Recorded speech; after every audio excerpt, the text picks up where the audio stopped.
Start your journey today by liking, subscribing, and sharing our YouTube channel, KnowledgeWell Media, or by going to our Square site at knowledgewell-media.square.site and perusing over the available content and information. Also by submitting your email at the bottom of the Square site page in the Stay in the Loop section to receive priority information, specials, and other insider details. Or by signing up for a 1-hour consultation to tailor your specific educational needs in beginning your journey.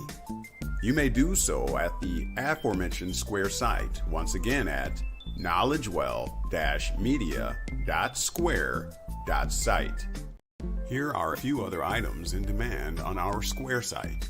The Person Defined series, a 9-part video lecture series, comprehensively outlining the scheme to artfully deceive mankind into trading away his birthright, his natural liberties, and inherent rights. Pre-orders for The Yellow Bricks of Emerald, the first edition, offered presently as an ebook only. This book comprehensively uncovers the legal schemes, past, present, and future, of the elite powers and the U.S., subjecting American citizens to servitude and allegiance due to their own ignorance.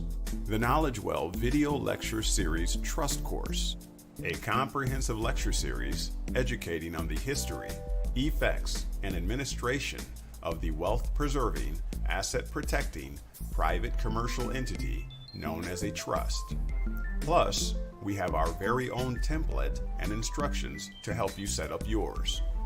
And, coming soon, our apparel and product store for all things KnowledgeWell, including shirts, hats, jackets, cups, bumper stickers, and more. For all this and much, much more, as well as for any questions or comments, email to knowledgewell4u@gmail.com or go to our Square site at knowledgewell-media.square.site. And now, you've been made free. What are you going to do with it?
right. Welcome, everybody. Everyone. Do I got everything going? It looks weird. Welcome. Welcome, welcome, welcome. You ready to dance?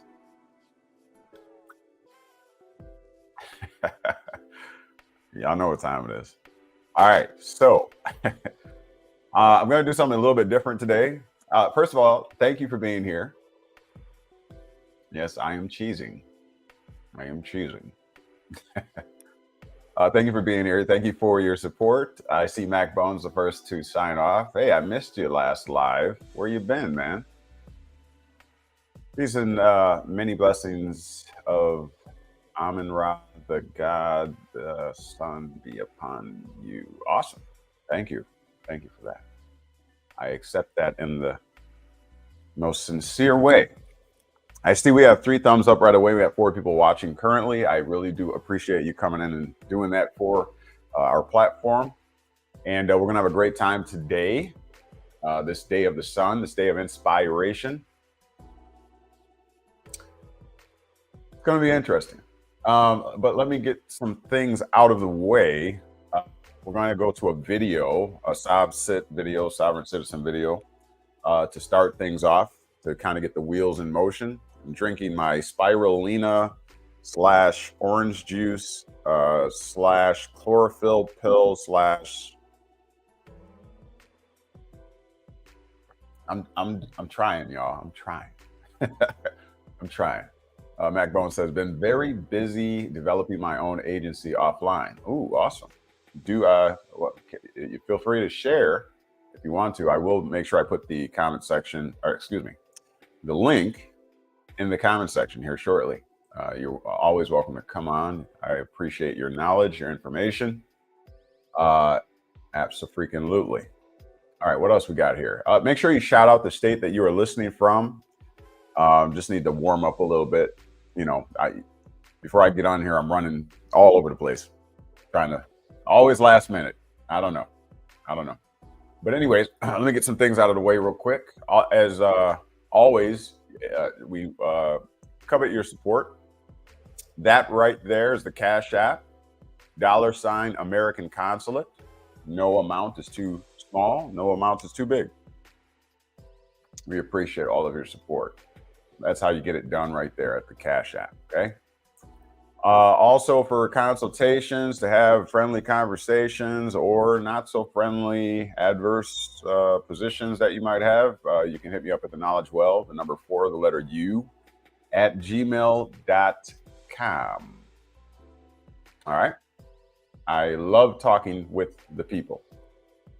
Our Square site, that's kind of our store where we have all kinds of merchandise and things like that to show your love and support. If you can't financially support otherwise, maybe you can pick up a t-shirt or a cup or a mug or something with the brand on it and show your support that way. Then you get something in return. Okay. So I don't get too many takers on that. I wish we had more, but you know, what are you going to do? We have the Patreon for our exclusive membership. We put things over there in the private that we don't necessarily put in the public for obvious reasons. So if you are with that exclusivity offering, make sure you get on over there to the Patreon and join us. We're also, I'll talk later, we're starting that new lecture series this coming week. I believe we're going to be starting. I'll be giving more information on that. I'll probably be doing some advertisements to pique people's interest in it. Okay, so stay tuned for that. And as usual, none of this potent, powerful information that you get here is ever intended, or nor should it be construed as legal advice. If you need legal advice, please seek yourself a competent attorney, because I will not be acting in that capacity for you. All right. Very good, very good. I think I got it all out of the way. Let's look at the comment section again. All right, Mac Bone is listening live from Dallas, Texas. Dallas, Texas in the house. How about them Cowboys? Cheers. Cheers. You box? I see your icon, I mean your image there. You got the boxing gloves on. All right. Bishop Mac Bone. I'm glad you're on our side. All right. So with that being said, make sure that you share this right now. Take a moment to share this and invite someone else on board to have this thought-provoking conversation and discussion. And of course, don't forget to hit the thumbs up button. Even if you're watching this on replay, that thumbs button still works. Okay, so do us a solid. So I wanted to open up today. Happy October the 15th, 2023. Oh, we had an eclipse. We had this and that. We got Hamas. We got Israel. We got, what's that group called that's marching everywhere? The Hebrew Israelites. We got all kinds of things going on in the world today. How many of you are staying engaged and being distracted by everything that you see going around you? This is not by mistake. All right. It messes with your vibration. It brings your vibration low, makes you susceptible to disease, all kinds of ailments and all that kind of thing. It keeps you vibrating on a low frequency. We're supposed to be focused. We're supposed to be driven. We're supposed to be goal orientated and know what it is that is most important. Is it the race issue? I mean, that's another issue going on now. We're stoking the fires of racism all over again, where each nationality is basically challenging the other. There's hardly any camaraderie in our world today. Hardly anybody working together collectively. So we're more divided in this age of electronics and information. We're more divided than ever before, and now we have that instantaneous weapon of digital technology to make it happen even faster. The dissension, division, and what have you. So technology can be a good thing. I don't know if I even shared that study that I did on technology. Did you know that comes from Genesis? It's in Genesis. The word subtle, as in the serpent being the most subtle beast of the field. Obviously, we know that it's not a literal snake. Serpent is a beast, and the beast is the system. But there's a particular beast that is the most cunning, most crafty beast of the field. All right, and that cunning and crafty, that subtlety or subtleness, if I can use that word, that term, comes from the word techne, Techne. And what that suggests is using art skillfully to get one's way. That's what that means. And so again, there's a particular beast system that specializes in that, in using techne or technology to get its way. Are you picking up what I'm putting down? Yeah, later for that. Maybe I'll get into that. I don't know. Maybe. Bishop McBone said, yes, I have been using boxing as a martial art for 30 years. Holy cow. Wow. Very, very good. Very good. So you're staying fit. Awesome. Bishop McBone says, change your vibration before you change your destination. Yes, absolutely. Agreed. 150,000%. All right. With that being said, let's get this video out of the way. We can have a discussion on that, or we can move on to another topic, what have you. I kind of look to the viewership and our people here to kind of pose those questions, to create topics that we can talk about. Because I don't want to be on here just rambling. I'd rather talk about things that you are actually interested in. Okay. All right. So with that being said, I'm going to go ahead and share the video. I would be interested in hearing what you have to say about it. We can get into a discussion on it, whether you're pro or, against the information. All right. So let me get it up here for you, and we'll get this going. Please let me know as to whether or not you can hear it. We've had problems in the past, but let's get it going. Let's see if I can get this going here. I think I'll be safe down here in the corner. If not, let me know. I don't think I can move that. Here we go. Let's do it. The founder of a marijuana snacks operation aimed at children is back in jail tonight, 2 years after a Fox 5 IT. Can everybody hear that? Somebody give me a 777 and let me know if you can hear that. Just real quick. I just don't want to waste your time or waste mine. Just let me know if you can hear that, please. Just give me a quick 777. I appreciate it. Testing 1, 2. Can y'all hear me? What's going on here? All right, so you can hear that. All right. I don't know why I'm not registering here real quick. One moment.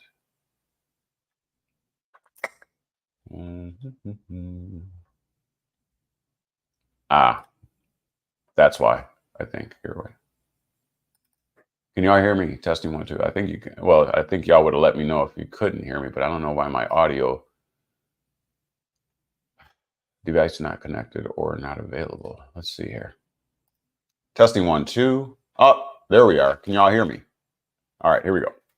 I believe everything is fine. MacBone gave me a 777. King Tovey amongst is in the house. Where you been at, man? It's been a while. All right, we're going to show this video. Let's go. Here we go. Hidden camera investigation. Adaye Simmons is being held on a bench warrant in Douglas County, and Fox 5 I-Team reporter Randy Travis says even 2 years after.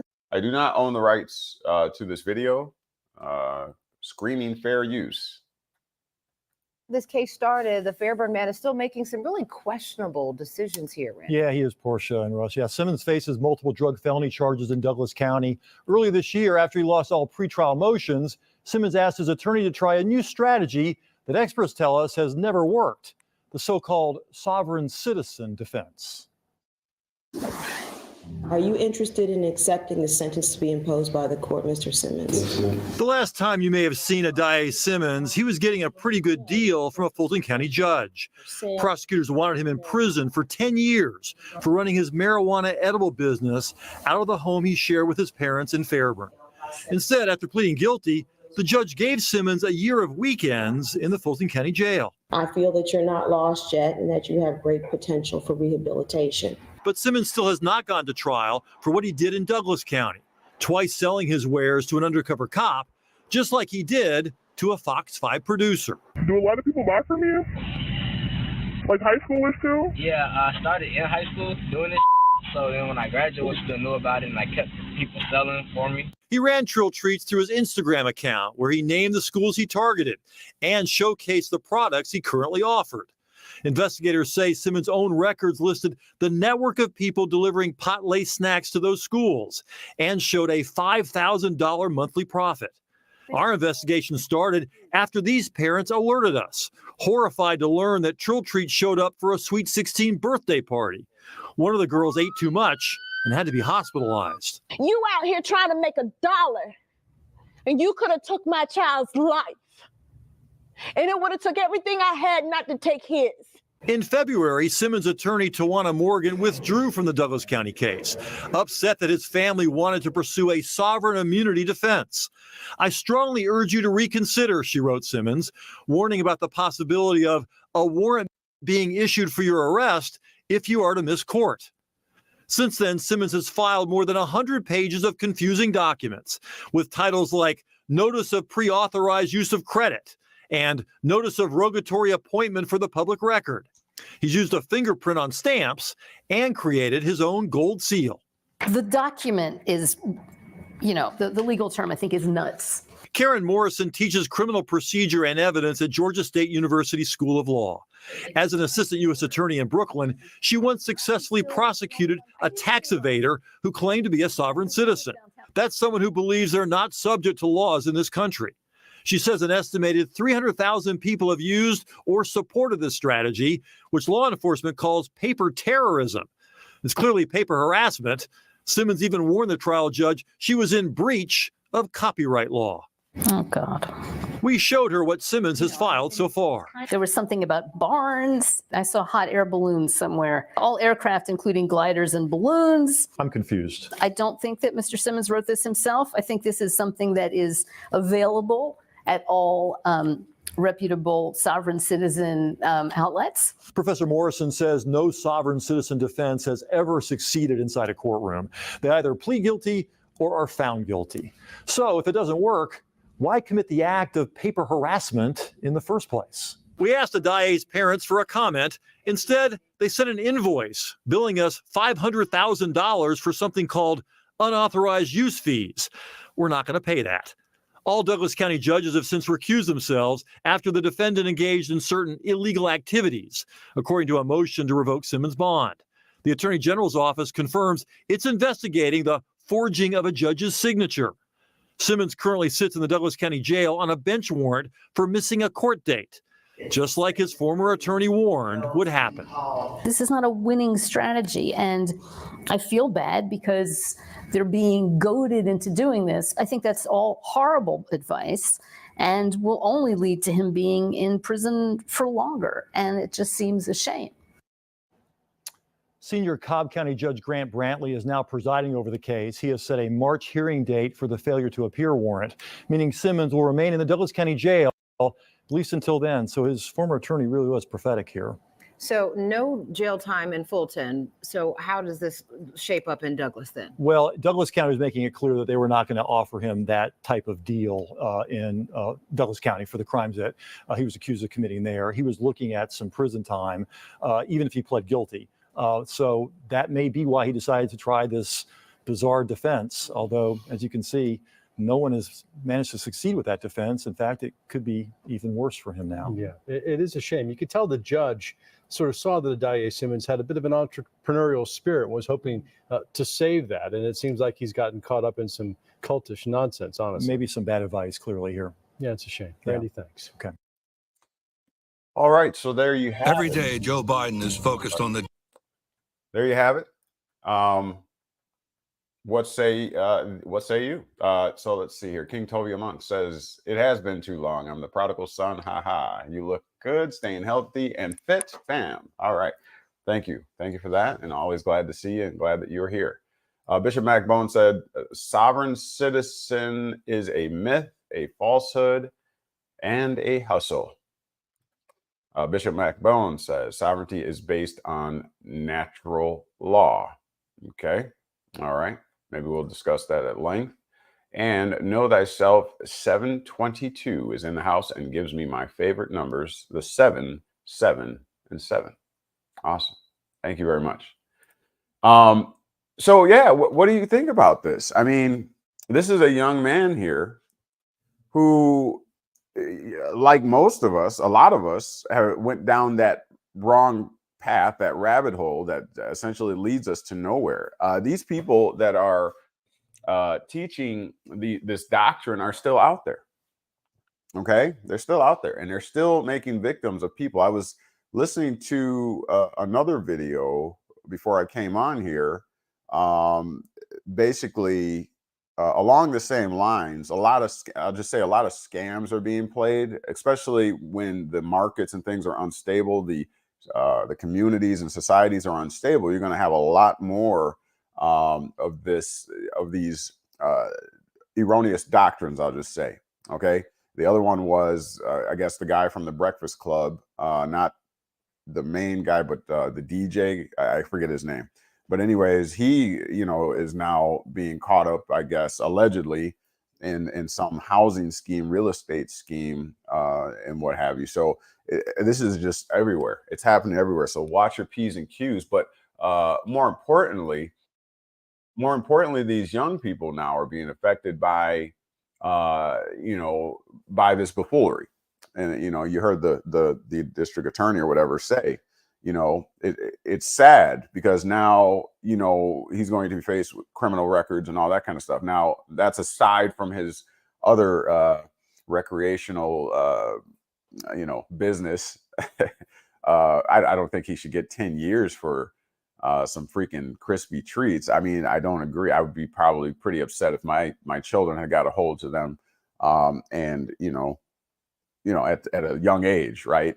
But for the most part, I mean, he's getting more time than some people that do way worse things. But I think the judge was kind of lenient on him and gave him, like, I think what they say, some community service time or something like that. But nonetheless, we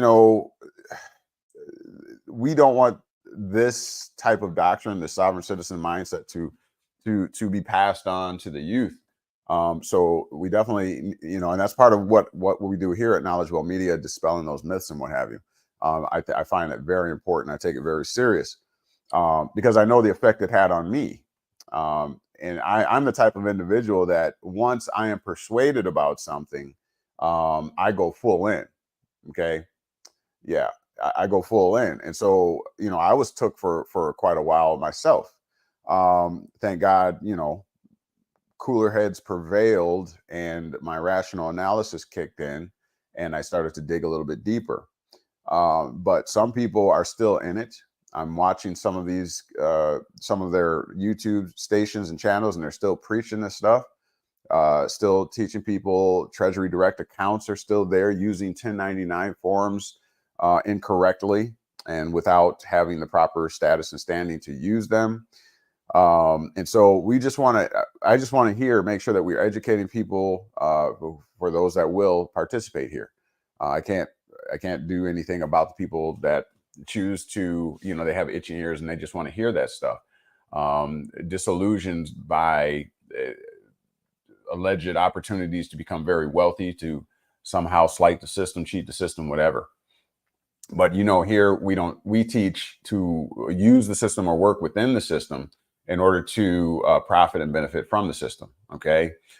We have a multiplicity of entities that are granted privileges and immunities that are granted, that you should be able to navigate this system, the sea of commerce, as it were, and do it in law. You should have a legally protectable interest. Make sure that anything that you do is backed up by law, whether by common law, whether by statute, court precedents, all that kind of thing. Just all you got to do is just make sure that you can back it up. That's all that matters. And so I guess, yeah, I just want to put that video out there because this is now affecting the next generation. And the last thing we need is more instability. They are our future. And yeah, it's getting kind of serious. All right. And so nobody has anything they want to say about it. Let me see here. Bishop McBone says he should get community service and a slap on the wrist and okay. All right. And be required to enter military service. Yeah. When I grew up, as I was growing up, I will say, that was a strong sentiment that the youth should be required to do at least 1 year in the military. Now, I know,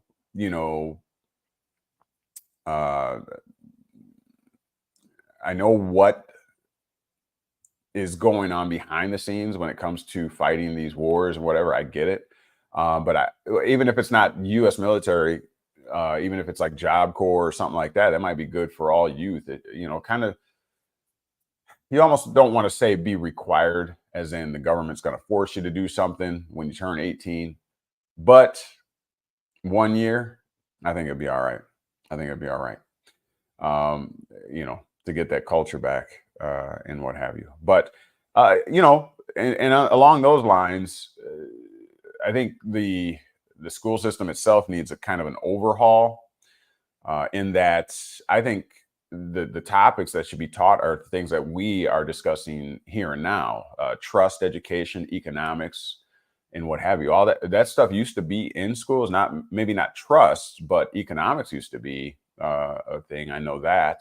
And we used to have civics, American government, all that stuff. I think a lot of that's no longer there. And it's no wonder that there's been a steep decline in our communities. All right. So we need that back, is my point. The only way that's going to happen is if we get active We call for it. Use the democratic process, voting and what have you. Now, with that being said, I have checked out of the whole political realm. I stopped voting. I stopped registering to vote. All of that kind of thing. In hindsight, based on the things I've learned today, when you know the game, you know why the game is, you know the structure, the basis, the fundamentals of the system. I contend that there's nothing wrong with, once you get things set up right, you get your game piece. You figure out the way that the commerce works and what have you. You figure out what capacity. We're going to talk about that today. We want to make the distinction between capacity, status, standing, an entity. We want to define these things. I think we oftentimes flippantly use these terminologies, even in discussing current events and what have you. We just throw these words and terms out there and we never define them. And a lot of us, if I asked you right now, what is the difference between status and standing? Could you answer that? Now, why would this be important? Why would I even be challenging you there? Because if you want to play in this game and be legally competent, then you must know some basic fundamentals: standing, status, entity. What's the definition of legal? Has anybody looked that up? I know I've shared that here before. These are basics, fundamental basics in learning to play this game. So I think we should do kind of a primer and just review and kind of go over some of these terms and define them and make sure that we're on the same page going forward. Okay. I think that'd be a great idea. Okay. That is what's going to separate you and I from being lumped in with so-called sovereign citizens. The only problem is their moxie is admirable, right? Their diligence, our diligence, right? In our research and study, never before have we been like this, right? We checked out of the school systems and everything. Oh, the study, and I'm a C average student, because I wasn't really engaged in that. I wanted more practical applications and things like that, hands-on and all that, not sitting in school learning about calculus or something, you know what I mean? And so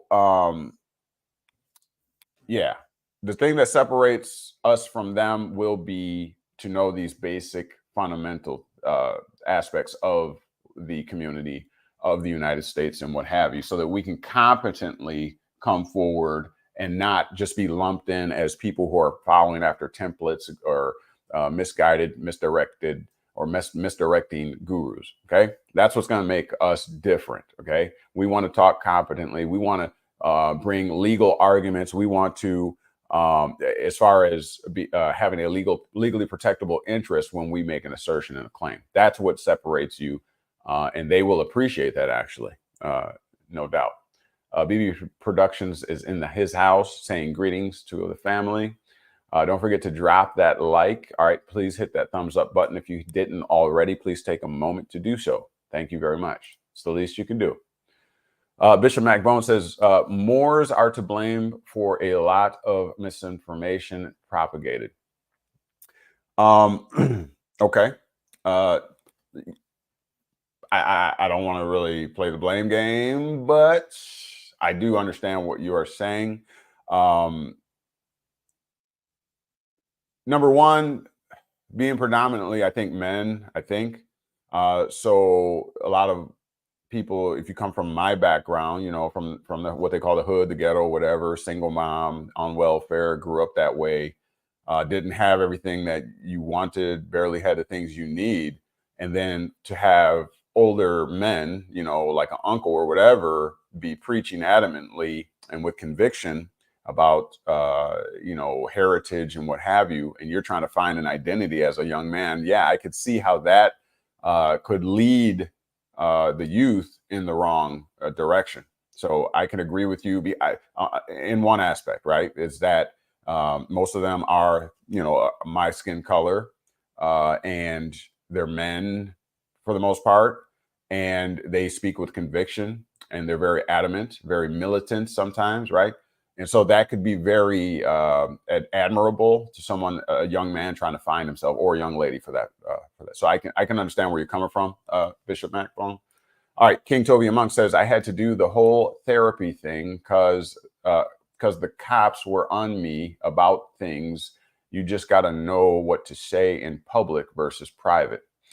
Okay, yeah, I'm assuming the whole therapy thing. Are you talking about what are that? Where they send you in for competency to see if you're legally competent to represent yourself? Are you talking about that type of therapy? I'm not sure what type of therapy you're referring to.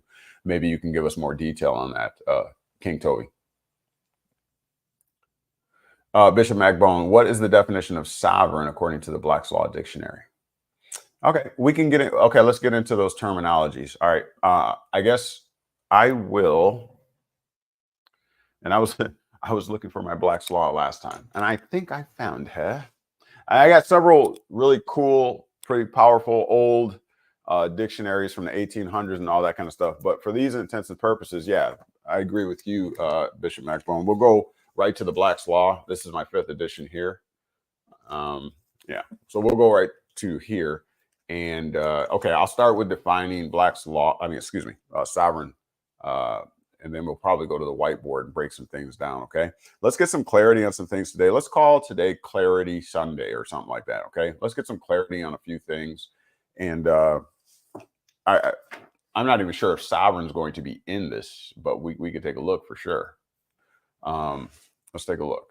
Sovereign. Let me see if I can clear that up for you. Not sure how much more clear I can get it. Maybe if I zoom in a little bit.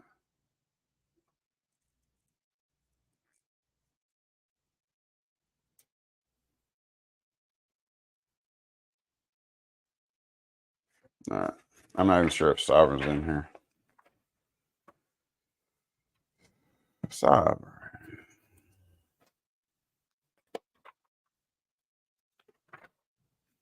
Let's go to church, shall we? Ah, it is. Lo and behold. All right. So Bishop Macbone, here you go. This is Black's Law 5th edition. Hopefully it's clear enough to read for you. How's that? That's better? Maybe give it a tweak here. Sharpen it up for you. Oh, yeah. Oh, yeah. So sovereign, a person, body, so it could be a corporate body, right? Or state. There's a body as well, a political community, right? A jural society. That's what, in which independent and supreme authority is vested. Let me just reiterate that or read that again. So a sovereign could be a person, a body, or state in which independent and supreme authority is vested. Okay? So, first of all, authority has to be vested in the person. Authority has to be vested in that body that is formed. Authority has to be vested in the states. Remember, the states derive their just powers from the consent of the governed, right? So the people are the ones that vest authority in the state. When you're talking about a corporate body, right, it would get its authority from the state, right? That's why you register the corporations and whatever with the state. And a person can be vested with sovereignty as well. Okay. If nobody's willing to recognize a person as a king, a monarch, or what have you, all right, then he or she or he will not have supreme authority. If he has no followers, how can he be a sovereign, right? A chief ruler with supreme power, a king or other ruler with limited power. Okay. See also clipped sovereignty. So there you go, Bishop Macbone, sovereignty. Okay. Bishop MacBone said the Moors are of North African, Berber, and Arab origin, not American origin. Right. We covered that this past week. We did cover that this past week. And this is what the holding of the court was. I think it was the Court of Appeals or Supreme Court discussing the assertion and claim by the Moors here that they are in fact Moors, but the judge held that no, actually, just what Bishop MacBone is saying here. They're Berber and Arab origin, not from here. That's what. Okay, so moving forward, thank you for that. In the future, I will definitely get me a copy of the Black's Law Dictionary. Yeah, absolutely. And Know Thyself 722 says definition of magistrate and subject is also great terminology as well. Okay, let's take a look. Magistrate. Oop.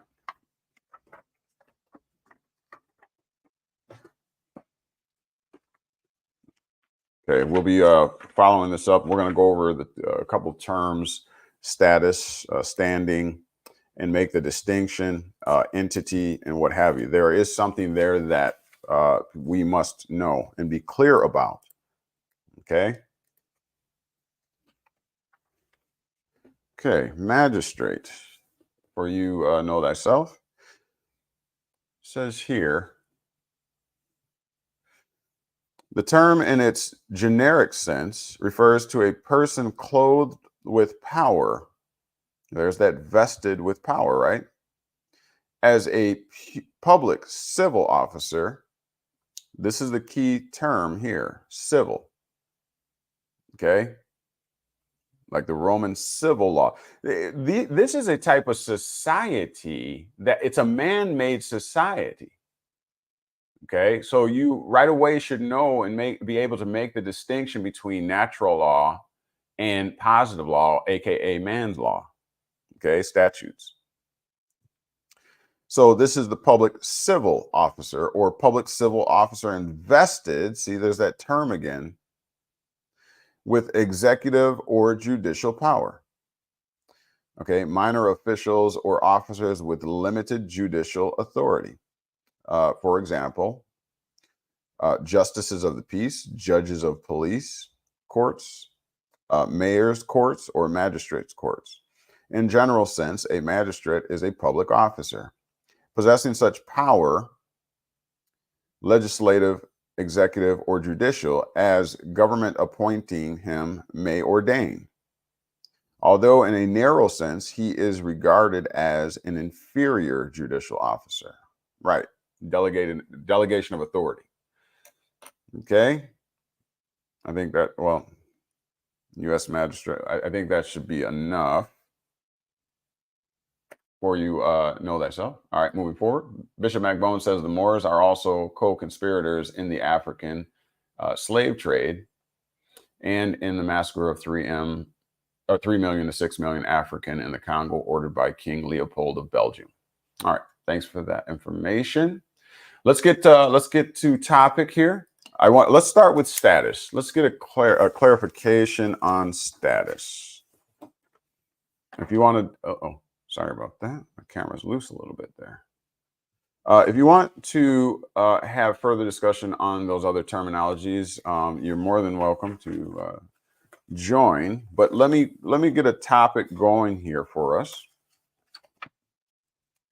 Okay, let's look at status one time. Let's go to church for a minute. See what the Black's Law Dictionary says about status. If I can find it here. Status. Oh. Interestingly, it's not really in here. Status crime, statute. All right, that's very interesting. Seeing as status is very important in the legal sphere. I'm going to grab another dictionary here. Let's see, what are we going to get? Give me one moment. That's interesting that that's not in the Black's Law Dictionary, though. Let me see what else we can get here. What do we want? I got the New Century Dictionary. We should probably do the encyclopedia one time. Let's do that. And let's do this old dog over here.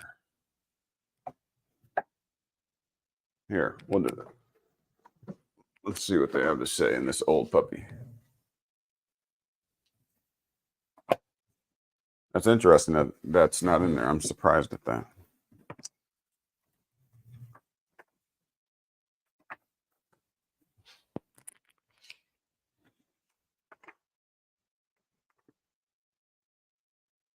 All right.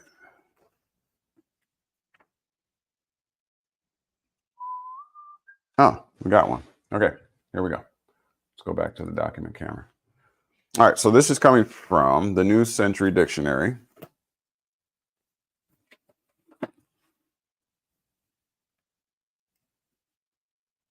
And status.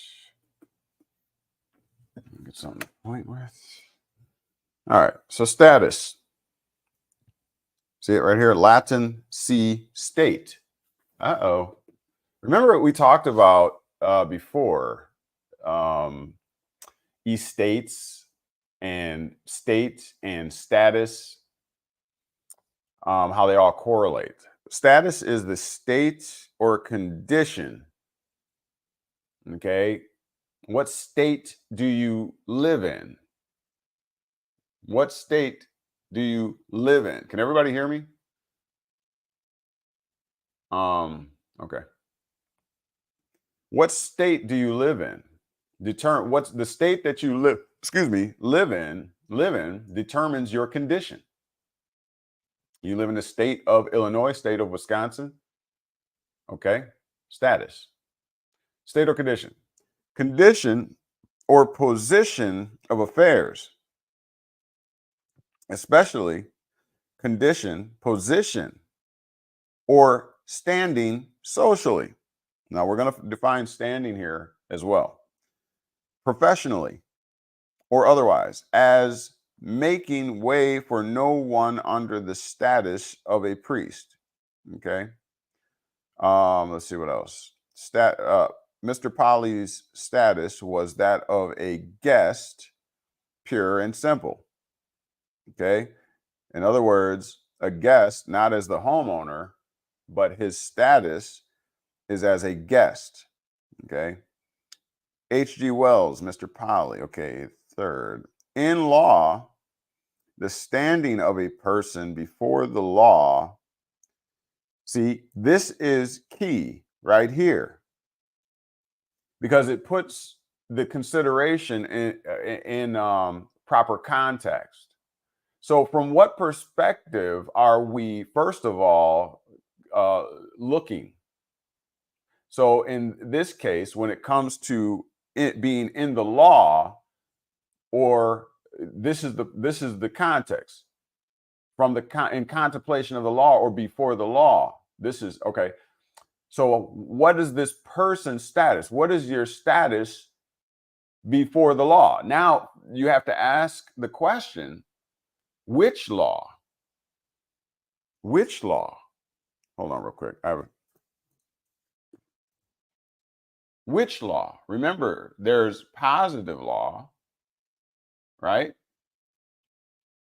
There's positive law, and then there is natural law. So you first must define which law you are talking about. Otherwise, you'll get things mixed up. So in this case, once again, where did it go? Before the law. So if you're talking about in law, you're talking about man-made law. You're talking about statutes, codes, and ordinances. Okay. So once again, the standing of a person before the law, positive law, in the class of persons indicated by his or her legal qualities. So who sets the qualities?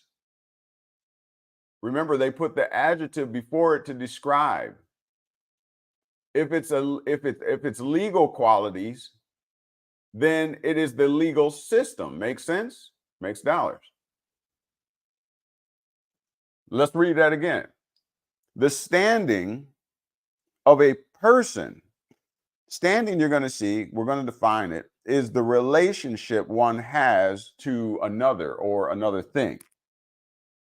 Okay? For instance, my progeny, my daughter, right? That's the standing, the relationship we have is father and daughter.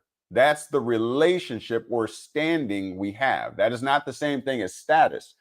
Status is because of the fact that I am the father, okay? In law, that gives me parental rights. That's the status is the parental authority. That's my status. I can make legal decisions, okay, for my child. That's the position I have. That's my condition. So that's the difference between status and standing. Okay, so going on.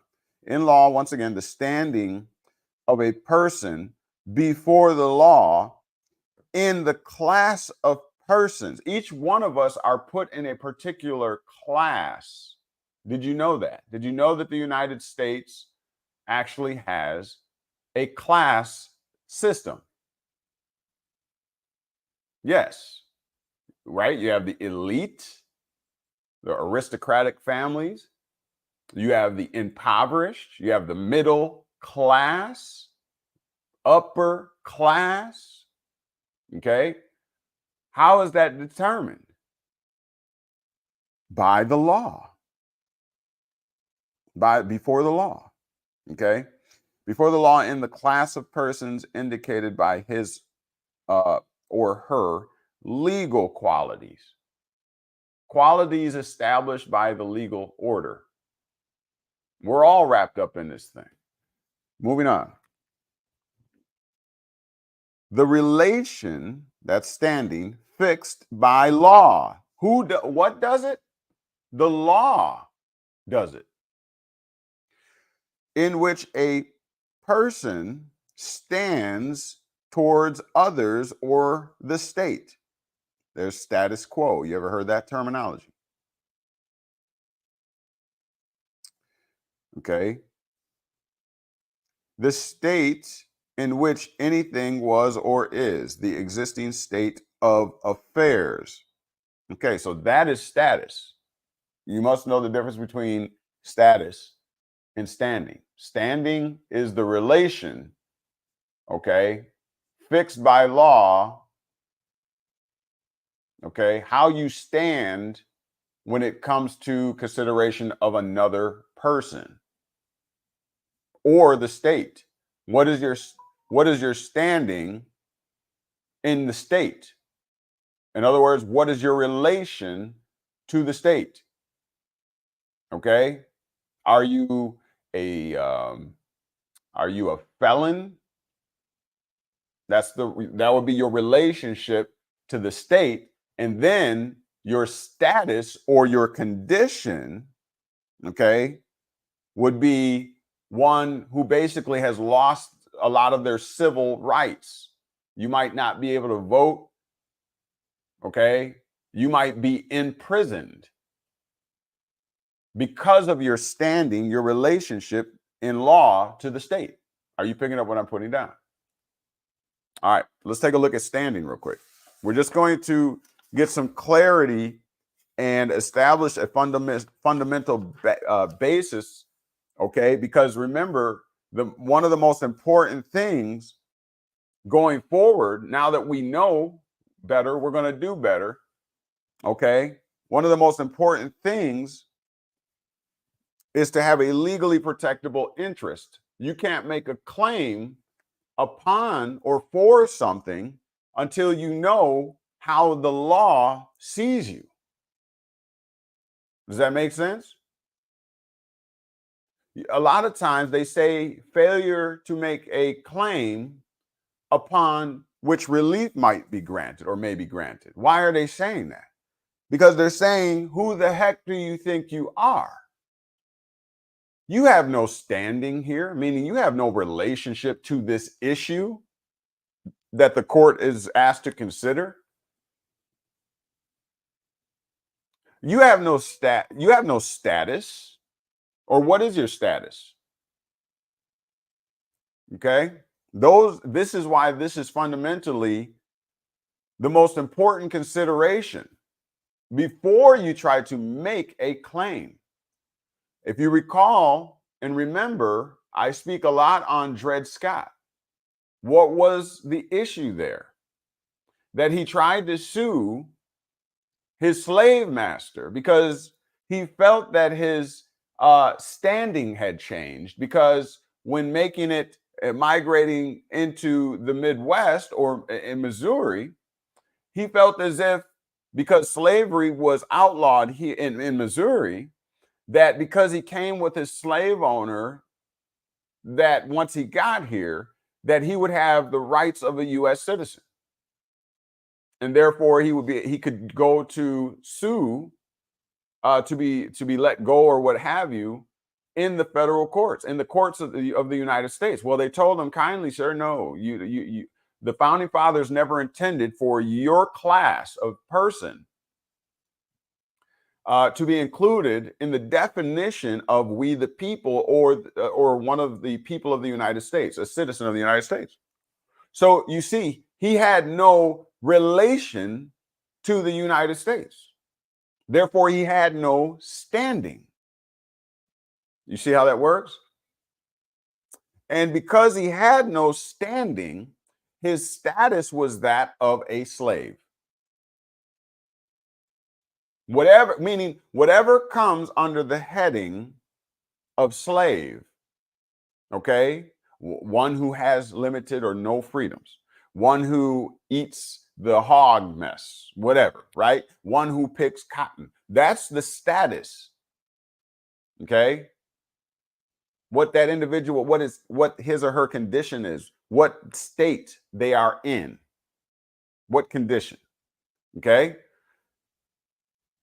So, once again, status is the state or condition that you are in because of your standing or your relationship to the state or another individual. Okay? Hopefully I'm making sense on that. Simply put, again, my child, that's the relationship, father and daughter. That's the relationship or the standing that we have. Her status, because she's my child, is whatever I deem her condition is, or her state of being at a given time is. Okay, let's move forward. Looking at the comment section real quick. Bishop McBone says, how is sovereign immunity recognized according to law? That is a great question. But again, see, all of this will make sense. This is why I just felt within my spirit to discuss these basic fundamentals, because your status and standing in law, you cannot make an argument that is not recognized by law, that you do not have a legally protectable interest. So first of all, that's why status correction is the word of the last 5-10 years, the term, phrase, whatever, status correction. Okay, but I contend that people don't really understand what that really means. You can't correct your, okay, so correct your status for what? Or to what? Because in the eyes of the law is where the consideration must be made. Okay? First of all, are you an original, let's say an original United States citizen? Or are you one that is grandfathered in like Dred Scott? What constitutional provisions actually apply to you? What, you go into a state court and argue your constitutional rights and they shut you down because they say that doesn't, you don't have any right to do that. What are they saying? Your relationship, you didn't consider your relationship to the state in order to know what your proper status is. Okay, that's what they're saying. I want to come back to that though. I do want to cover that. Let me write myself a note to come back to that. That's an important question, Bishop McBone. That's one I definitely want to talk about. So you said, how is sovereign immunity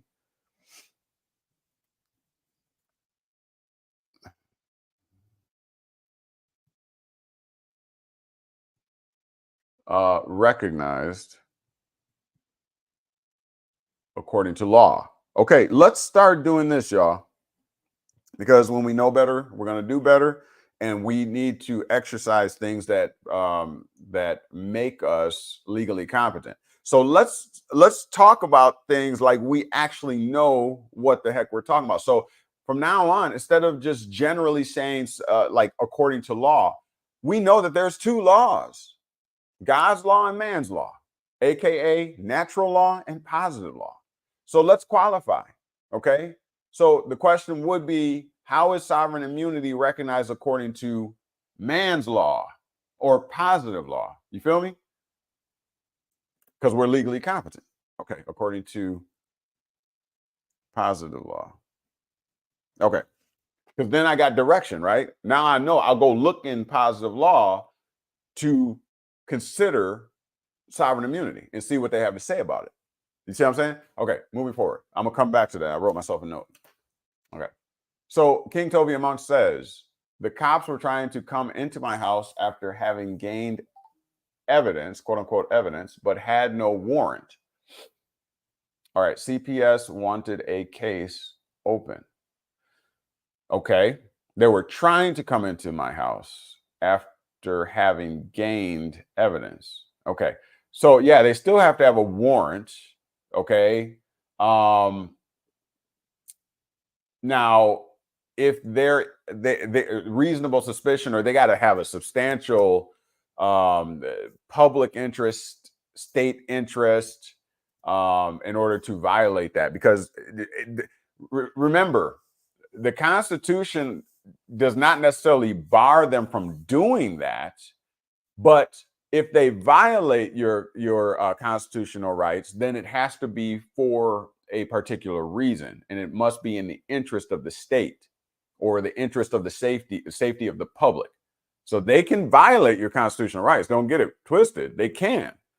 But when it comes down to the scrutiny of the law as to whether they had a legitimate state interest to do so, that's where you get them in court, perhaps. Okay. Okay. King Tovia Monks, it's a little personal. That's why I may sound vague. Okay, no problem. No problem. We'll have to watch the rest later. See you later, fam. I have a meeting to get to. Was good to catch up. Got to catch up more often. Absolutely. All right. You know where I'm at. Bishop McBone says, Moors, those of Moorish heritage, Native American heritage, and slave heritage. Okay. And white American descendants of slaves. Okay. I think I know what you're talking about. Okay. There's something with those terms, right? White, black, they don't mean exactly what we think they mean. All right, but getting back. Okay. So it's important that we know that distinction between I forget where I was, but between status and standing. They are not one and the same. If you don't know the difference, you'll find yourself being deemed legally incompetent. Okay. And then you'll find yourself making claims upon which relief can't be granted. The court can't even grant it, even if they want it, even if they like you, they still couldn't grant it because they have a job to do under the judicial branch of government, right? Okay. So they can't. They took an oath to the Constitution. Okay.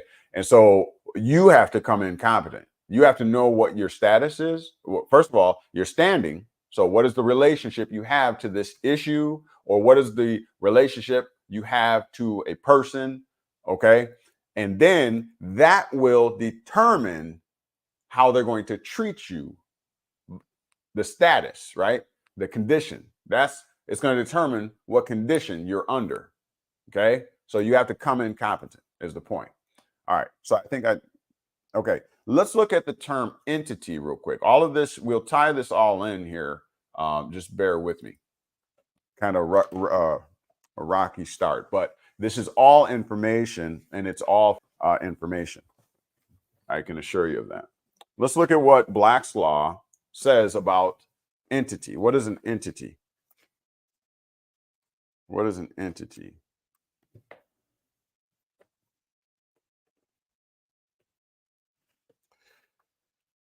Let's see if I, oh, there we go. What is an entity? An entity, a real being. Interesting, they put it that way. Existence, an organization or being that possesses separate existence for tax purposes. Let me just harp on that a moment. An entity as in a legal entity, okay?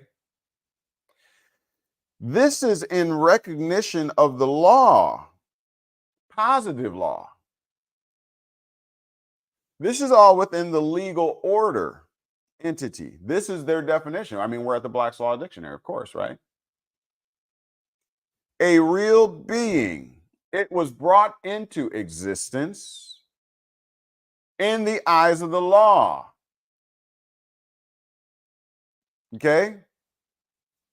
An organization or being that possesses. So it was brought into existence and it was given or invested or vested with possessions, or it possesses the ability to possess something. What does it possess? A separate existence. Why? For tax purposes. That's how you know we're under the legal order. Who's the taxing agency? The federal government, IRS agencies. It was brought into, listen, y'all. We covered this about the legal name out of the commercial transaction book. We covered this the last time we were live. Pay attention. Because it told us from the UCC what a person is. What a debtor is. Let's review. I got it right here. Remember in this book here, the commercial transaction book we just used, it's talking about the legal name and who can have a name. And it says, the difficulty of determining the correct name of a legal entity. This is for UCC filing purposes, right? Because you got to know the name of the debtor, the entity, okay, in order to make a claim, because that's what the financing statement, the UCC one, is all about. It's about giving notice to the public that a debtor owes a debt. And so you have to know or determine the correct name of a legal entity, or AKA a legal name. You got to know what its legal name is. The name recognized in the legal system. The name that was given for contracting purposes to sign deeds, documents. It's a particular type of name. It's a legal name. It was granted, it was vested to you, given to you, I should say, for a particular reason. Now, watch this. The difficulty, once again, of determining the correct name of a legal entity is easily confused with a much more basic question. Here's the real question to ask, is what they're saying. Who or what can have a name? That is in contemplation of the law. Once again, you notice they keep qualifying the context to be considered. Now, ask yourself a secondary question. In contemplation of what law? You see how they're putting you right where you need to be? We just have to be legally competent to know what to look for. They always tell you, just like in the movies, they're always telling you the truth. You just have to recognize the truth when it is given to you. That's being legally competent. What did the House of Representatives website say when in discussing positive law codifications? It says that humans have rational analysis. Through that rational analysis, you can discover what is called natural law. Now say it in the reverse or in a different way, in contrast. If you don't know how to employ rational analysis, you cannot discover natural law. Now, what's the problem with that? Well, as you see the sovereign citizen video I just showed a moment ago, as you see people who are erroneously trying to file certain documents and things like that in the courts and getting no traction and being dubbed sovereign citizen, that's because they're not employing rational analysis, aka they have not discovered natural law. Now, if you don't discover natural law, that's a big problem. Why? Because you only have two options. You have positive law or natural law. Well, if you haven't discovered natural law, you only have positive law. And what's the problem with that? Well, we're making a distinction here. Okay? One is within the legal order, one is man-made. You can either be governed or need to be governed under man's codifications, laws, and statutes, or God's law, natural law, the natural order. Remember, they tell you, quite frankly, that they are attempting, or have already, I contend, established the new world order. In other words, wait a minute, you got to ask yourself a question. See, this is rational analysis through which you can discover the truth, natural law, God's law. You have to ask yourself this question.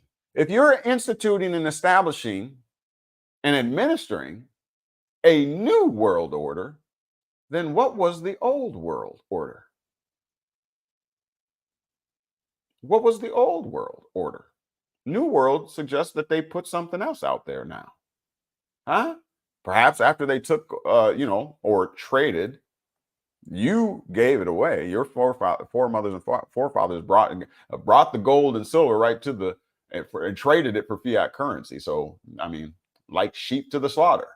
It was a choice. It was a decision. Nobody held a gun to your head. I mean, it was, a sense of urgency, but the fact still remains. The people established the government. If the people were knowledgeable about what real money is, inherent money, and I mean with inherent value, if people were privy to that information, they would have never traded it for fiat currency. Ignorance of the law is of no excuse. So moving forward, the point is that the question really is who or what can have a name. That is in contemplation of the law. They are qualifying where they're going, the context from which you should consider this question. In contemplation of the positive law, who or what will be recognized as a separate entity? Okay, remember an entity, as it's stated in the Black's Law Dictionary, is what? It says, where did you go? A real being, existence, an organization or being that possesses, listen, separate existence for a particular reason. And in this case, it said for tax purposes. So here, when you're asking, first of all, when you're considering within the legal order, within man-made law, under statutes or within statutes, codes, and ordinances, man-made, when you want to know the correct name of a legal entity, or who can even have a name, a legal name, who can have a name? This is who can have. This is what you're really saying when you're asking that from the consideration of the law, positive law. You're really saying who or what will be recognized as a separate entity, capable of being a debtor, and therefore capable of being the subject of an Article 9 filing, which is the UCC 1 financing statement. Because what are you trying to do? You're trying to determine the correct name so that you can put a lien on a debtor. You want to file a UCC1 statement, you have to come with the correct name. Look at the qualifications, the prerequisites of filing a UCC1 statement. If you don't have the correct name of the debtor, then you can't make that claim. So this is a big deal, because these are for creditors trying to put a lien against someone that owes them something that has not paid it. This is somebody that has entered into a loan agreement and they're trying to secure it. And they're trying to let every other creditor out there know I was here first, and before they pay you, they're going to pay me. That's what a UCC1 is for. And so it's very important, once again, to get the correct name of the entity. But we need to know, because this is education here, this commercial transaction book that we're looking at right now. This is telling you how to do it, why it's important to do, okay? And what you need to do to accomplish it. This is the educational book on it, the topic. So you have to know who can have a name. And that's the same thing as asking who or what will be recognized as a separate entity. Because that is the only type person that can have a legal name. One that has a separate entity, or excuse me, one that in law is considered a separate entity. That's the only person that can have a legal name or a name in law. A sole proprietorship doesn't get a legal name. Why? Why? Now you know. Because it's not considered separate from yourself. Do you need a word picture? Let's do it. Let's do it. Let's do a word picture. Like Mr. Rogers. Somebody said that about me. But they were serious. They were ribbing me or something like that. So, whatever. Look, what's the difference? What's the difference between me and you? Me and you. All right. A sole prop. Maybe we should define that. Maybe we'll define that. Sole, single, uno, one. Sole prop, proprietor, sole prop. I'm just abbreviating. Versus a corporation, corp. Okay. What's the difference between me and you? Sole proprietor, one. We can do all kinds of things. It's you, single. Okay, we'll define it. But a corporation is the opposite. Okay, it's made up of shareholders, owners, directors. Okay, a corporation, members, has many members. For example, por ejemplo, in Spanish, right? In Espanol. Look, I got fingers, I got head, I got eyes, I got legs, right? There's a whole lot of different parts that make up me. Okay? I got a lot of members, right? But all of these members, my brain, my toes, my elbows, my chest, my tummy, all of that works as one unit. My body has many members, all acting like a play. The world is a stage, all acting as one. That's a corporation. However, this does not have many members. This is you, just you. This has many members, all acting as one. This is one acting as one. I guess I could say it like that. Okay. And so looking at the definition again, hold on. Looking at the definition again, now that you got the word picture. Uh-oh. Okay.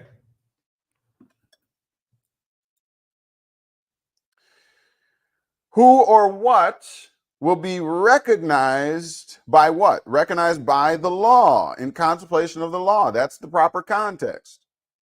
Who or what will be recognized as a separate entity. A separate entity. Look, which one of these is recognized as a separate entity? This is you, singularly. So in the eyes, as the law is looking at it and examining it, it's saying, oh, there's no separation there. It's a single you. It has a social security number to identify it for tax purposes. That is you, and we're going to come after taxes. We're going to tap that number. There's nothing else here to go after. Whereas if you step over here and the law scrutinizes it, the law is going to say, oh, it has members. They're all acting as one. Key term. They're all acting in a role, a director, a president. Those are all status, or excuse me, they all have standing in relation to the corporation. So their statuses are all different. The president runs the operations of the company. Okay? Its standing is as the president to the corporation. He or she is acting in a role on behalf of the corporation. So now that you know the relationship or standing, you will now be able to determine the status. What is the condition of the president? What is the condition? What is the state of being? Operations. He or she handles operations in its proper standing. Are you picking up what I'm putting down? Hopefully we're making this clear, because this is the basics. This is the fundamental. Before you go make any claim, you must understand status and standing. You must understand that when it comes to anything within the legal order, that you have to know that it is in contemplation of the law. It's how the statute looks at it. It's how positive law looks at it, not how you feel about it. Did I lose my volume? Testing 1, 2. I don't know why this thing keeps doing this. Hold on, y'all. Can y'all hear me? Give me a 777 if you can hear me.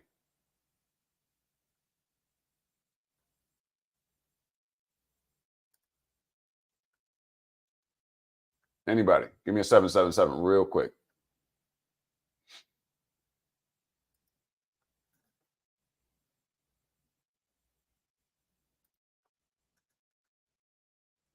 Anybody? Give me a 777. Hurry up, please. Okay, you can still hear me? I don't know why this thing is messing me up. Okay. So is it clear? The president of the company is one corporate officer, one of the members. Remember, they're all, so you can have the president. I'm just going to abbreviate for sake of time. President, you got the treasurer. You got the what? CEO, chief executive officer, right? You got the founder, or, you know, the owner, whatever, you know what I'm saying? All of them are merely acting in a capacity, in a role on behalf of the corporation, whereas here, it's just you. No corporate officers on a sole proprietor, it's just you. and you just register. You just basically wait for tax time and use a social security number as a tracking device to know how much you're going to pay. But the law is looking down at both of these. And on this side, the law sees you. On this side, the law sees the corporation, right? But it has many members, all acting. I hope that makes sense. Thank you, Bishop McBone, for the 777. Thank you, Know Thyself, 722. Okay, so that's the difference. So again, just reading this definition once again, we got to get this, y'all. When you're asking who or what can have a name, okay, that is in contemplation of the law. Which one of these or who will be recognized as a separate entity? So, pop quiz. I need answers quick. Which one of these can be recognized as a separate entity, separate from the members, the owners, right? So which one of these can have a legal name? In contemplation of the law, how positive law sees it. In other words, in the legal order, which one of these can have a legal name and which one can't? Let's go. Which one of these can have a legal name? Can the sole proprietor have a legal name? Or the corporation? Let me get some answers. We teaching. We at church right now. Know thyself says the corp. And remember, what was I going to say? Corporation. I forgot what I was going to say, but that's okay. All right. Know thyself says the corp. What do you say, Bishop McBone? Anybody else? Which one of these can have its own legal name?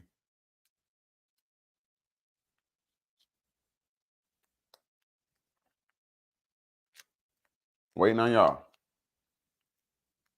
Bishop Backbone says the corp. Anybody else? All right. For the sake of time, you both are correct. The corporation, because it in the eyes of the law, it can be recognized as separate from its members. Therefore, it can have a legal name. So what you do is you form the corporation in the state, right? Articles. Correct. Bishop McBone said, yeah, correct. Roblox, you are correct as well.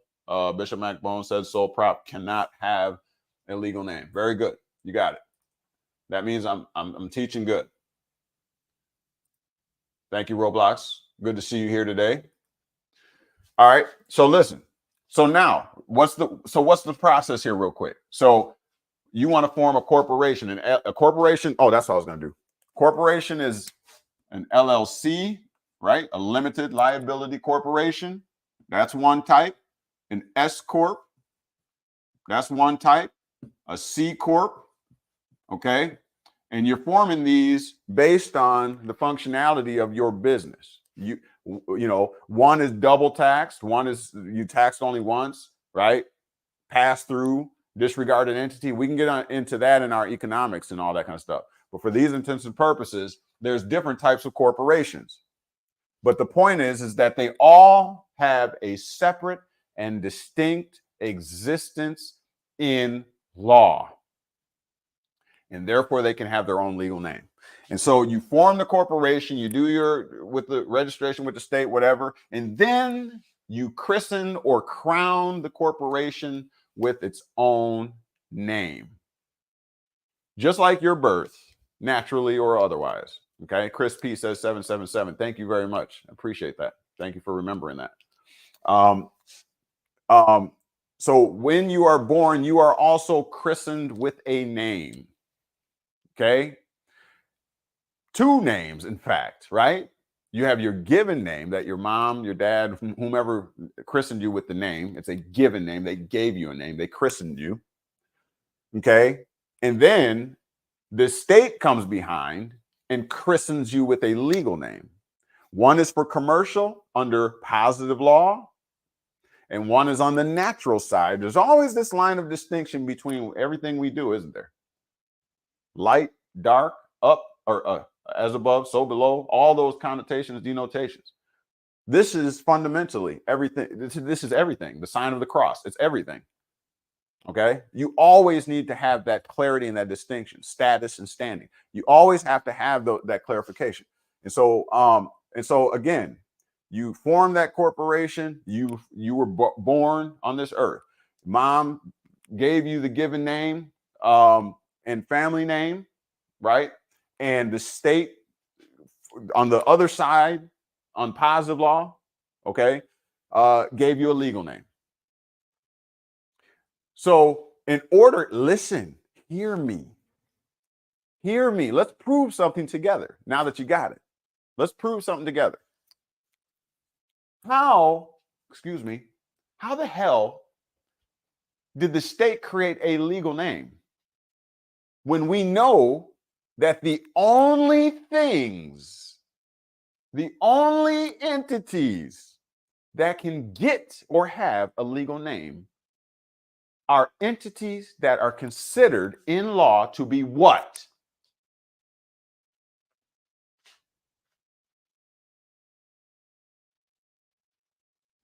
Come on now. Y'all know what the answer is. I'll give you a hint. Now they tell you that they gave you a legal name.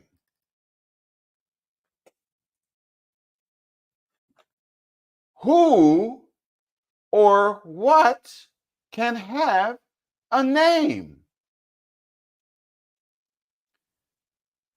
That's asking the question, who or what will be recognized under the positive law in the legal order as what? Separate, as a separate entity. Are you picking up what I just put down? The only way that a legal name was given to you by the state, remember, it's not your given name and family name. So the only way it's saying in commerce that you can get a legal name, that an entity can get a legal name, is there first must be a separate existence. There has to be a separate entity. I don't think y'all getting what I'm saying. I don't think y'all getting what I'm saying. Is anybody getting what I'm saying? Is anybody picking up what I just said? I should have heard you scream from wherever you at. I don't think anybody's getting it. Is anybody getting it?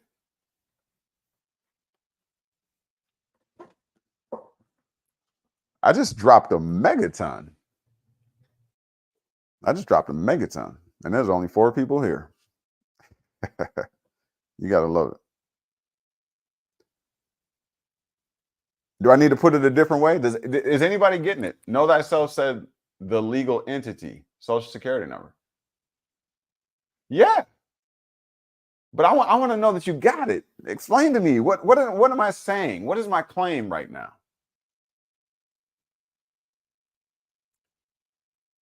What am I saying? Know thyself says the legal name can be registered and trademarked to do business in.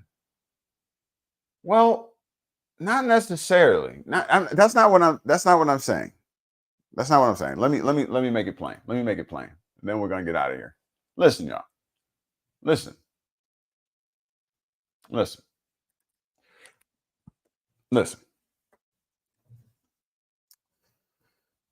If you want to make a claim that somebody is a debtor to you and they owe you, let's say you borrowed somebody or you sold somebody a house. Okay? Let's say the bank gave you a mortgage or whatever to get a house. The house is $250,000, let's just say. Okay? And so they have you fill out forms and a promissory note to pay, and then loan documents with the amount that you owe and the terms and conditions you agree to pay them back, pay the $250,000 back.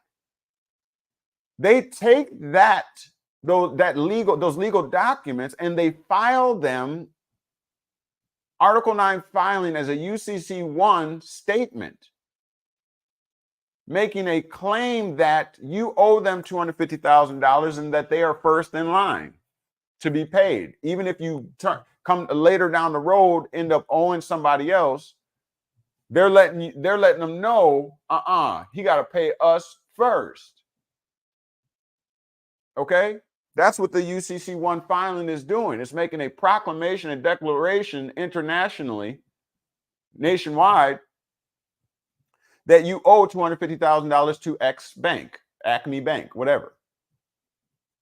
Now, in order for them to file that UCC1 statement, that Article 9 filing, they have to get your correct name. That's why they ask you for your identification and your social security number and all that, so they can get your proper legal name off of that. That's why they ask you to verify like that. Because in order for them to file this, make this Article 9 filing, this UCC1, if they don't have the proper name of the debtor, it's void. It's no good. So they take your Wisconsin ID, your Illinois ID, because that is where your legal name is at. The name that you were given to participate in commerce with. That's where it's at. And in fact, let me show you this. Let me show you this. Let me demonstrate for you that they recognize, they say what it is. Look at the SS5 form. Let me pull it up for you. One moment. Look at the SS5 form. They tell you. You see this right here? Watch this. Social Security, right? You know they're going to ask for that. You get a loan or, whatever, they're going to ask you for this. Watch. Go to page 2. Evidentiary documents. Evidence documents. See it right here? This is the Social Security SS5 form to apply for a Social Security card. You must provide current, unexpired evidence of identity in your legal name. In your legal name. They want you to identify in your legal name. Let me say that again. You are the applicant, the human, filling out the application for a Social Security card. They want you to identify, which means to prove you are the same as what? Your legal name. So if they're asking you to identify with or as something else, that means it is separate from you. We preaching now. Hold on. Listen, y'all. Hear me.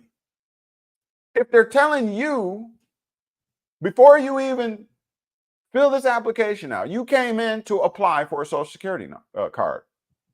They're telling you, the applicant, okay, cool, but you got to identify in something that is separate from you. Are you picking up what I'm putting down? The legal name. I'm gonna let that set in.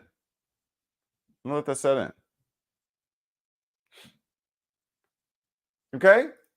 Now, your legal name, the name that you just identified as using one of these 3 things here, we ain't going to get into that right now. You've seen me teach on that before. These are self-indicting instrumentalities of state which indict you. You thought you couldn't self-incriminate. Oops. Listen. Then they say once you do what they need you to do, identify in that legal name, then they tell you where it's going to be at. Your legal name will be shown on the Social Security card. So you want to know why they ask you for those identifying documents? Yeah, that's why. Okay? Let's go back. Is this good? So who or what will be recognized as a separate entity? They want to get that security lien. They want that UCC1 that for that $250,000 that they just loaned you. They want to make sure you're going to pay it back. They're looking to create a debtor. So they need the correct legal name. So they can look on your social security card, as you just saw in the SS5 form, and say, got him. We got him. We now know his legal name. So now we can make this Article 9 filing. And now the debt will be secured. So, again, who or what can have a name? It has to be a separately recognized entity in the eyes of the law. Once they have that, it has to be capable of being a debtor. Okay? And therefore capable of being the subject of an Article 9 filing. This is all within the legal order. It has nothing to do with your humanity, being a human person. No, this is about legal persons. You want me to prove it to you? Here you go. Let's close off with this. Look right here. The UCC's answer to the entity problem begins with the definition of debtor. Look, we all were up here considering who can have a legal name, what a legal name is, blase for purposes of filing these liens or these security interest documents and all that kind of stuff.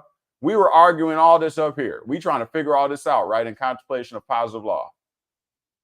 And then they say, well, you know what? The UCC is going to answer this problem for you, just so everything up here is clear. The UCC's answer to the entity problem begins with the definition of debtor. Because what they're saying is, we need to create this filing so that we could secure the loan against an entity that is capable of being a debtor, an entity that is recognized in law as being separate from something else, separate from the members, separate from the director of the company, separate from those who have a particular type of legal immunity because they have what is known as, limited liability protection.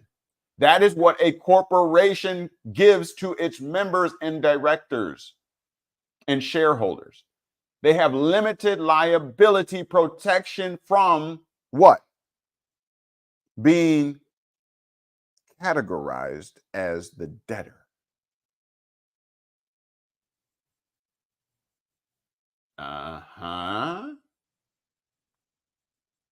Can you smell what the knowledge well is cooking?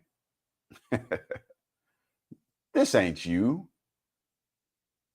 How can this be you? How can you be categorized as the debtor if the entity is recognized in law as being separate and distinct from you? Therefore, it has a legal name. Let me say it another way for you in the back.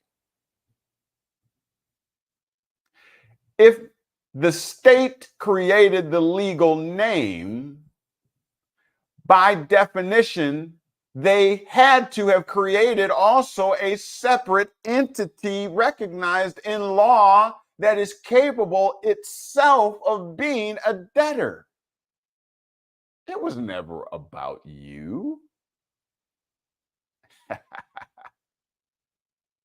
And the truth shall make you free. Let's put the cap on it. Icing on the cake.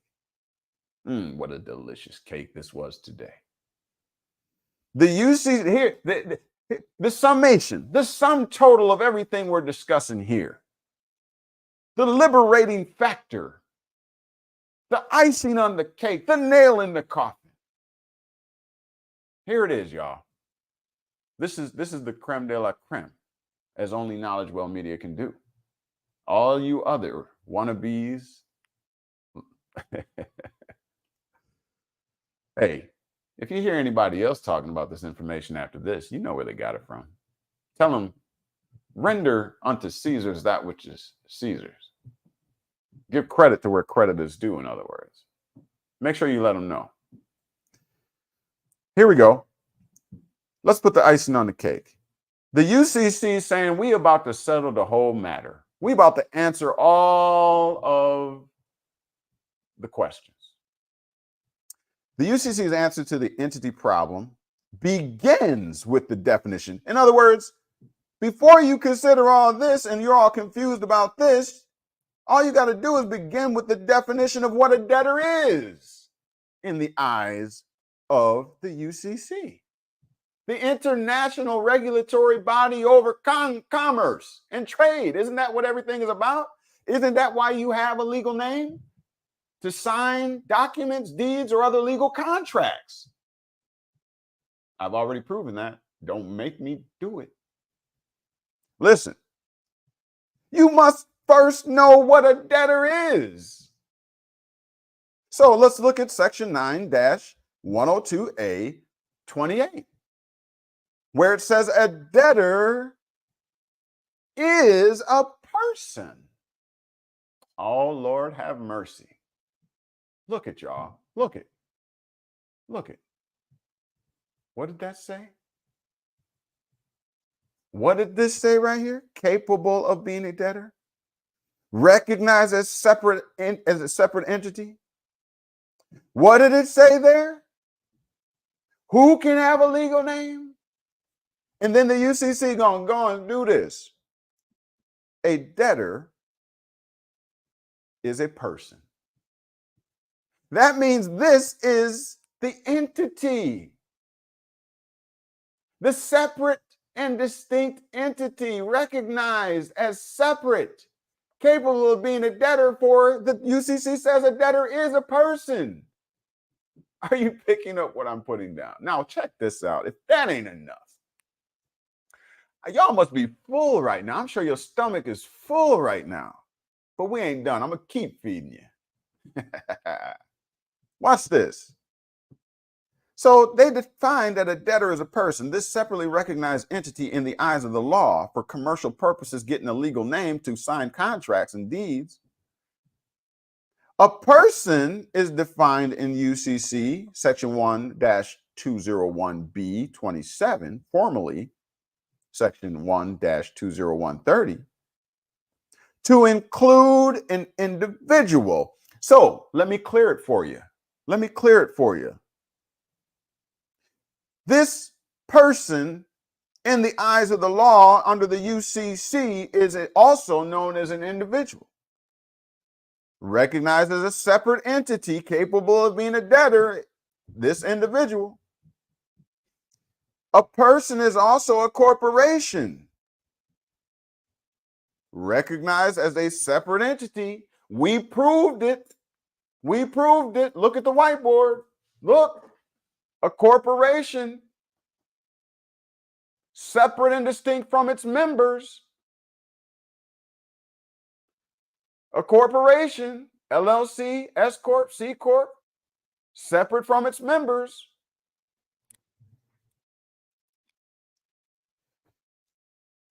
A person is a corporation, recognized as a separate entity, capable of being a debtor, not a human, not you. Not you. Stop carrying somebody else's cross. Stop carrying somebody else's burdens. Oh, this must be good because y'all ain't talking in the comment section anymore. I got y'all laid back, huh? Y'all got that itis, that good turkey. Got you laid back. y'all know how KnowledgeWell do it. Come on now, y'all. Listen, a person is a corporation.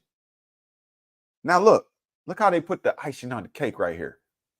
Hit you with the good one. Look, or any other legal or commercial entity.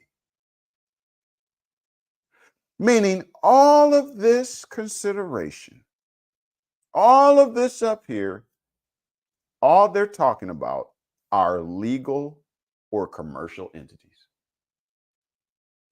A debtor, a person, is merely a legal or commercial entity. For we are discussing from the standpoint of the law, positive law. So everything we are discussing, everything they are discussing there is only to be looked at or construed from the standpoint of one sphere and one sphere only. Not the moral sphere under natural law, but the jural sphere under positive law. You must make the distinction. If you do not make the distinction, you will not be considered legally competent. You will not have status or standing. You cannot make a claim upon which relief may be granted because you quite frankly don't know where you stand. But after today, you do. The truth makes you free.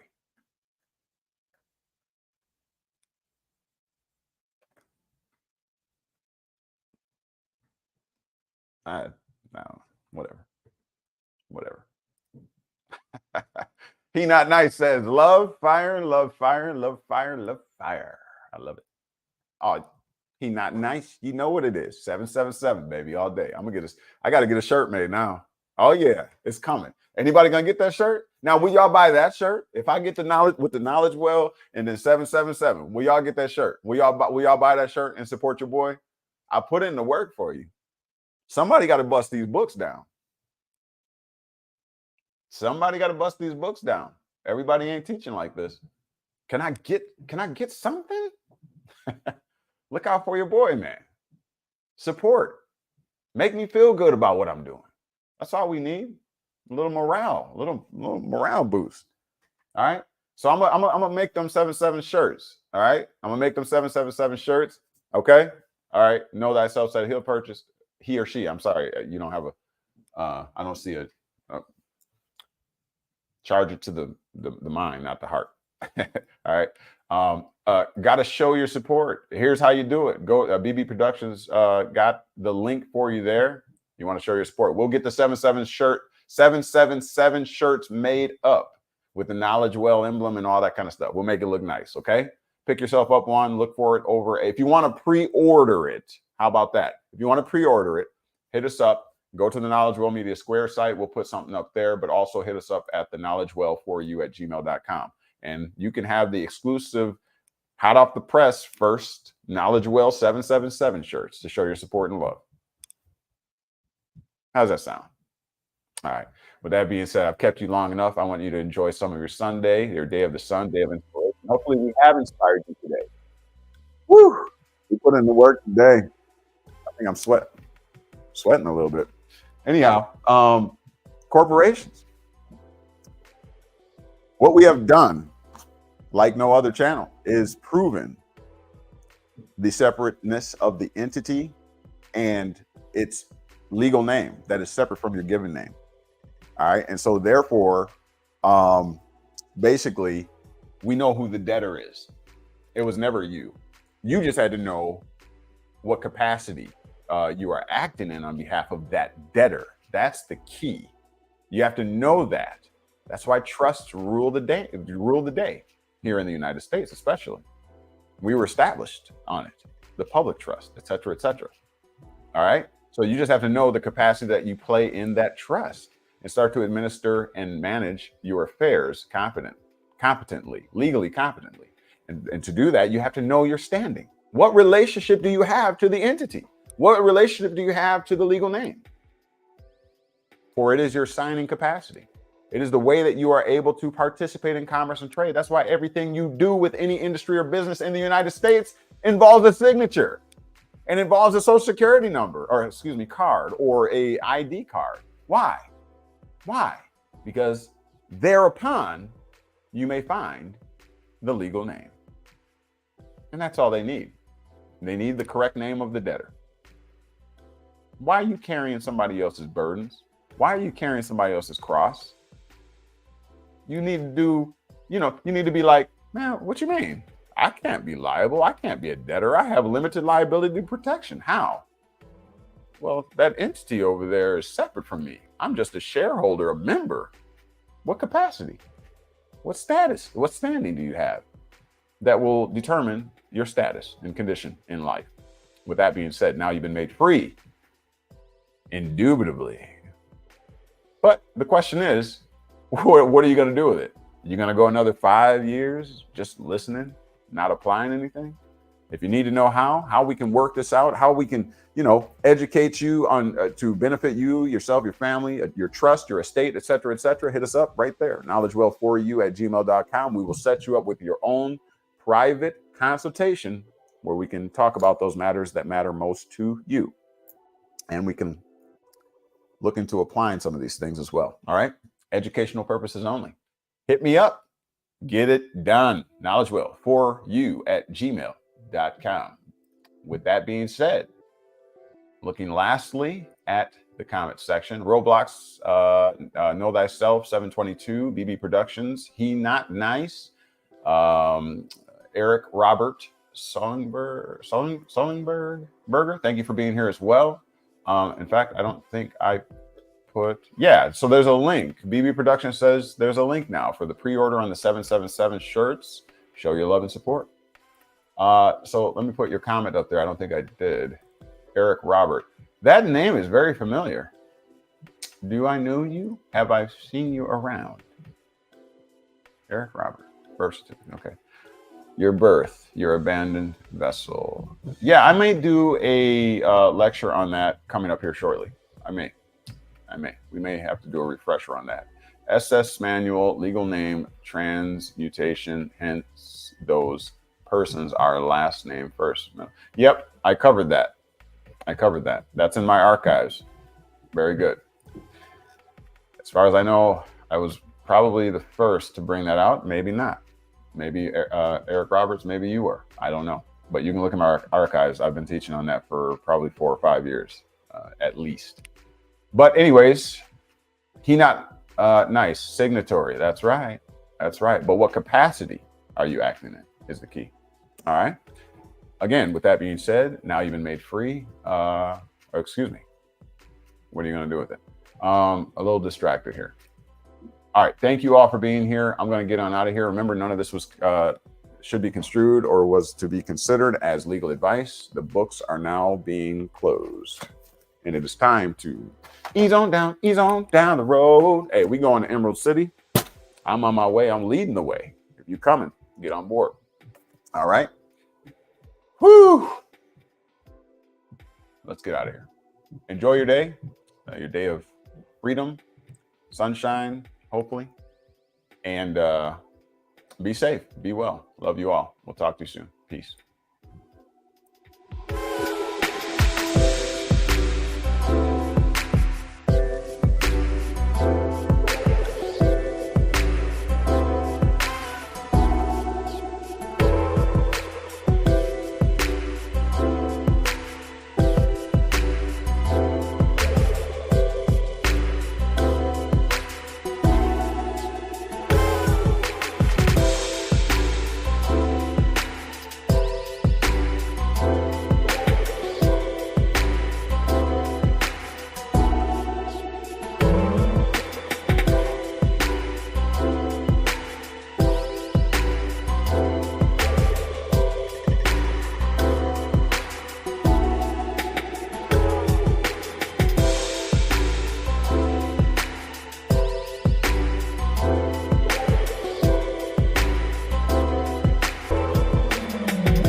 Start your journey today by liking, subscribing, and sharing our YouTube channel, KnowledgeWell Media, or by going to our Square site at knowledgewell-media.square.site and perusing over the available content and information.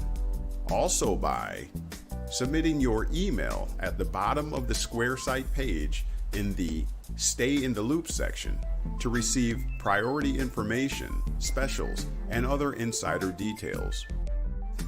Or by signing up for a 1-hour consultation to tailor your specific educational needs in beginning your journey. You may do so at the aforementioned Square site, once again at knowledgewell-media.square.site.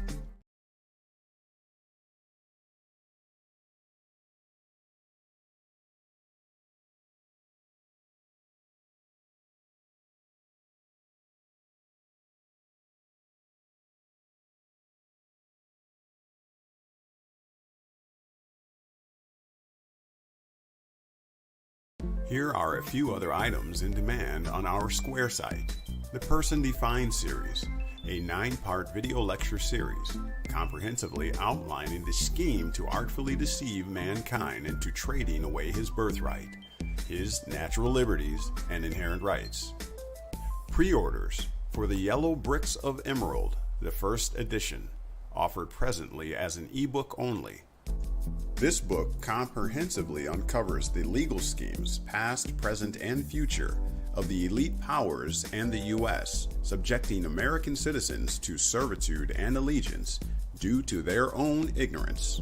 The KnowledgeWell Video Lecture Series Trust Course, a comprehensive lecture series educating on the history, effects, and administration of the wealth-preserving, asset-protecting, private commercial entity known as a trust. Plus, we have our very own template and instructions to help you set up yours. And, coming soon, our apparel and product store for all things KnowledgeWell, including shirts, hats, jackets, cups, bumper stickers, and more. For all this and much, much more, as well as for any questions or comments, email to knowledgewell4u@gmail.com or go to our Square site at knowledgewell-media.square.site. And now, you've been made free. What are you going to do with it?